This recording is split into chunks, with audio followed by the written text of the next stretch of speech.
All right, so now you got your page created and you understand the basics of the Facebook Business Manager. Now it's time for the fun part, creating your ads. Every good ad campaign starts with good ad copy and an attention-grabbing ad. And just in case you didn't know, the image is called the creative. Sometimes it can be a static image, it can be a moving image, a GIF, or even a video in some cases. And then the ad copy is the words that is actually written in the ad. So on Facebook, the copy is all the words and the creative is the image down below.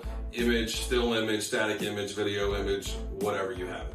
So a lot of businesses spend their time focusing just strictly on attention-grabbing creative and they forget to focus on the ad copy.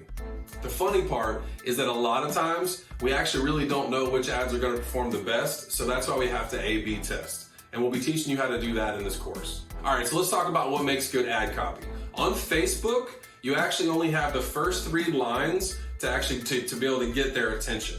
What'll happen is that you'll get the first 3 lines and then it'll say see more. And there are some instances, if you run with all caps, this is an error we made in the past when we were first getting started. If you run with all caps, you're actually only going to be able to see the first 2 lines. So in our experience, we found that every good ad copy has 3 things. 1, a strong headline. 2, big hooks in the middle of the copy. And 3, a strong call to action. In the next video, we'll go through some samples and we'll talk about what makes it good or great ad copy.